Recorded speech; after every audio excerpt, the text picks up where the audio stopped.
శ్రీ సాయినాథాయ నమః. శ్రీ సాయి సచ్చరిత్రము 47వ అధ్యాయం. వీరభద్రప్ప చెన్నబసవప్పల కథ. గత అధ్యాయంలో 2 మేకల పూర్వ వృత్తాంతము బాబా వర్ణించారు. ఈ అధ్యాయం కూడా అట్టి పూర్వ వృత్తాంతములను వర్ణించుచు వీరభద్రప్ప చెన్నబసవప్ప కథలను చెప్పెదము. శ్రీ సాయి రూపము పావనమైనది. ఒకసారి వారి వైపు దృష్టి నెగడించినచో ఎన్నో గత జన్మల విచారములను నశింపచేసి ఎంతో పుణ్యము ప్రాప్తించినట్లు చేయును. వారి దయాదృష్టి మనపై నడిపినచో మన కర్మ బంధములు వెంటనే విడిపోయి మనకు ఆనందము కలుగును. గంగా నదిలో స్నానం చేయి వారి పాపములు తొలగును. అట్టి పావనమైనది కూడా యోగులెప్పుడూ వచ్చి తనలో ప్రోగైన పాపములన్నీ వారి పాద ధూళిచే పోగొట్టెదరు అని ఆతురతతో చూచును. యోగుల పవిత్ర పాదధూళి చేతనే పాపమంతయు కడుక్కొని పోవునని గంగామాతకు తెలియను. యోగులలో ముఖ్య అలంకారము శ్రీ సాయి. పావనం చేయి ఈ క్రింది కథను వినుడు. వీరభద్రప్ప చెన్నబసవప్పలు పాము కప్ప కథ. సాయిబాబా ఒకనాడు ఇట్లు చెప్పసాగాను. ఒకనాడు ఉదయము ఉపహారం ముగించిన తర్వాత వ్యాహ్యానికి పోయి ఒక చిన్న నది ఒడ్డున చేరితిని. అలసిపోవడిచే అతడు విశ్రాంతి పొందితిని. చేతులు కాళ్ళు కడుక్కొని స్నానం చేసి హాయిగా కూర్చొని ఉంటిని. అతడి చెట్ల నీడన కాలిత్రోవ బండిత్రోవ 2 కలవు. చల్లని గాలి మెల్లగా వీచుచుండెను. చిలుము త్రాగుటకు తయారు చేయుచుండగా కప్ప ఒకటి బెకబెకబెకలాడుచుండెను. చిక్కుముక్కి రాయి కొట్టి నిప్పు తీయిచుండగా ఒక ప్రయాణికుడు వచ్చి నా పక్కన కూర్చుండెను. నాకు నమస్కరించి తన ఇంటికి భోజనముకు రమ్మని వినయంతో ఆహ్వానించెను. అతడు చిలుము వెలిగించి నాకు అందించెను. కప్ప బెకబెకమనుట తిరిగి వినిపించెను. అతడు అదేమీ తెలుసుకొన కోరెను. ఒక కప్ప తన పూర్వజన్మ పాప ఫలమును అనుభవించుచున్నదని నేను చెప్పాను. గత జన్మలో చేసిన దాని ఫలము ఈ జన్మలో అనుభవించి తీరవలేను. దానిని గూర్చి దుఃఖించినచో ప్రయోజనము లేదు. వాడు చిలుమును పీల్చి నాకు అందజేసి తానే స్వయముగా పోయి చూసేదను అని చెప్పాను. ఒక కప్ప పాముచే పట్టుకొనబడి అరచుచుండెనని గత జన్మలో 2 దుర్మార్గులే గాన ఈ జన్మ యందు గత జన్మ యొక్క పాపముని ఈ దేహంతో అనుభవించుచున్నవని చెప్పి తిని అతడు బయటకు పోయి ఒక నల్లని పెద్ద పాము ఒక కప్పను నోటితో పట్టుకుని ఉండుట చూశాను. అతడు నా వద్దకు వచ్చి 10-12 నిమిషములలో పాము కప్పను మింగునని చెప్పాను. నేను ఇట్లాంటిని లేదు, అట్లు జరగదు, నేనే దాని తండ్రిని, నేనిచటనే ఉన్నాను, పాము చేత కప్పనెట్లు తినిపించదను, నేనిక్కడ ఊరికనే ఉన్నానా, దానినెట్లు విడిపించదనో చూడుము. చిలుము పీల్చిన పిమ్మట మేము ఆ స్థలముకు పోయితిమి. అతడు భయపడెను. నన్ను కూడా దగ్గరికి పోవద్దని హెచ్చరించెను. పాము మీద పడి కరుచునని వాని భయము. అతని మాటలు లెక్కించక నేను ముందుకు పోయి ఇట్లాంటిని, ఓ వీరభద్రప్ప, నీ శత్రువు చెన్నబసవప్ప కప్ప జన్మనెత్తి పశ్చాత్తాపపడుట లేదా? నీవు సర్ప జన్మనెత్తినప్పటికీ వాని యందు శత్రుత్వం వహించి ఉన్నావా? ఛీ, సిగ్గులేదా? మీ ద్వేషములను విడిచి శాంతింపుడు.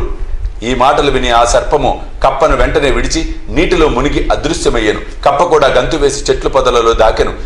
బాటసారి ఆశ్చర్యపడెను.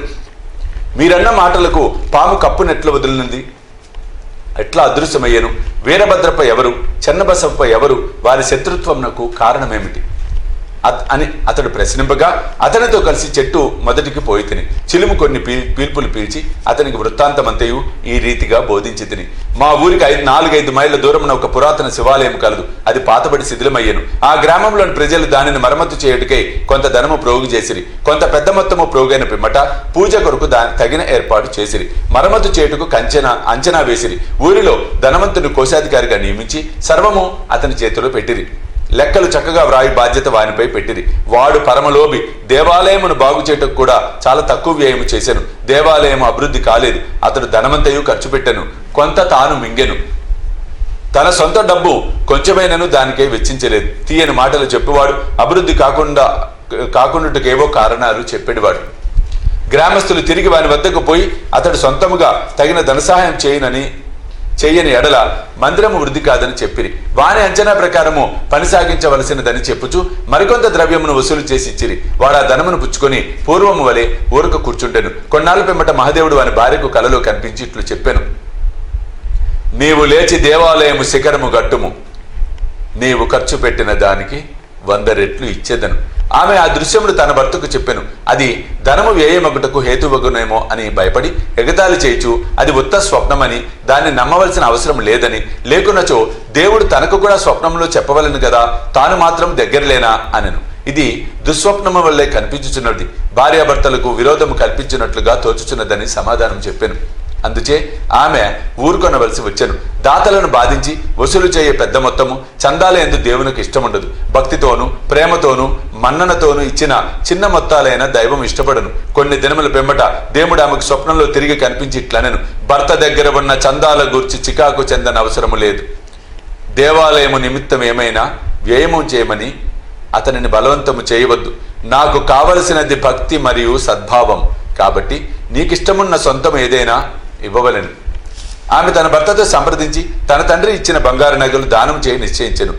ఆ లోబి ఈ సంగతి విని చికాకు చెంది భగవంతుని కూడా మోసం చేయ నిశ్చయించెను. ఆమె నగలనెంతో తక్కువ ధర కట్టి 1000 రూపాయలకు తానే కొని నగదుకు బదులుగా ఒక పొలమును దేవదేయముగా ఇచ్చెను. అందులోకి భార్య సమ్మతించెను. ఆ పొలము వాని సొంతది కాదు, అది పేదరాలకు డుబ్కి అను ఆమెది. ఆమె దానిని 200 రూపాయలకు అంటే అప్పు పెట్టి ఉండెను. ఆమె దానిని తీర్చలేకపోయాను. ఆ టక్కరి లోబి తన భార్యను, డుబ్కీని, దైవమును అందరినీ మోసగించెను.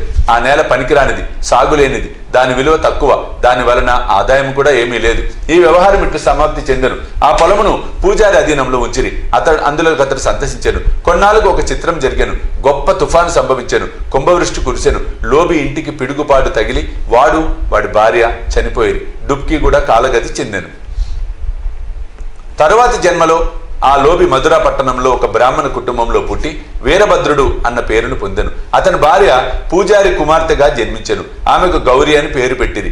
డుబ్కి మందిర గౌరవని ఇంటిలో మగ శిశువుగా జన్మించెను. అతనికి చెన్నబసోప్ప అని పేరు పెట్టింది.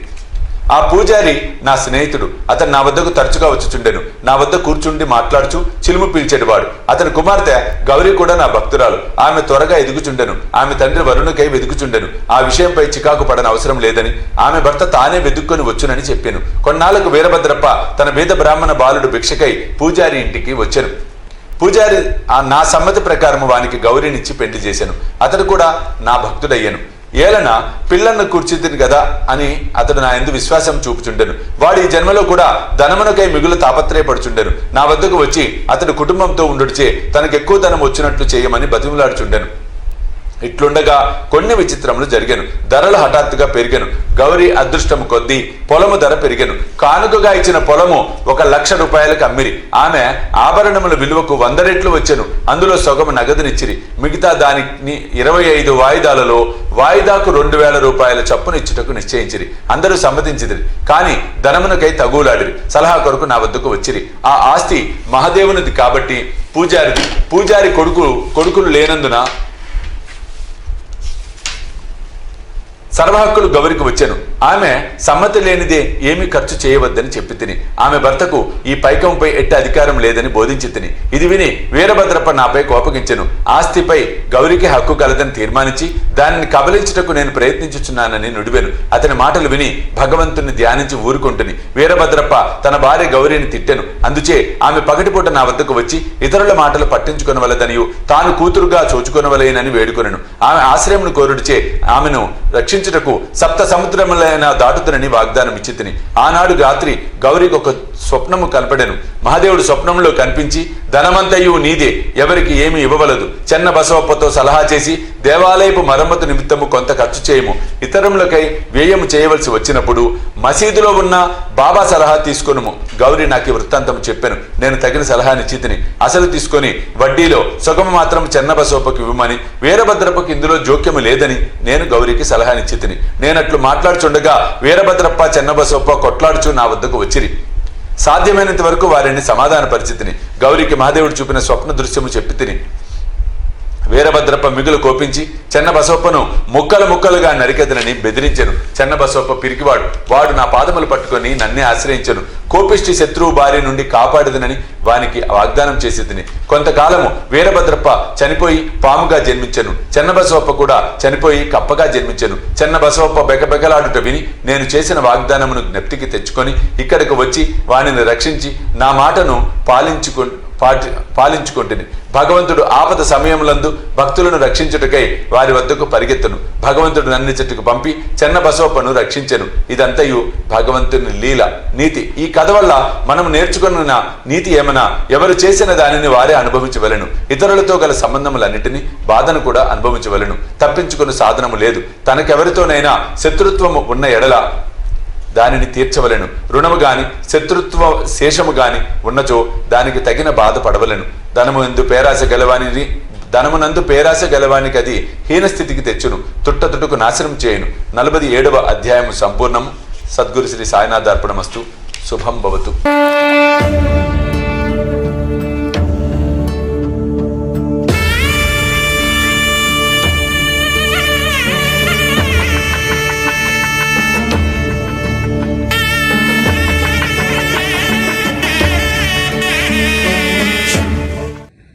సాయి దివ్య రక్షా కవచ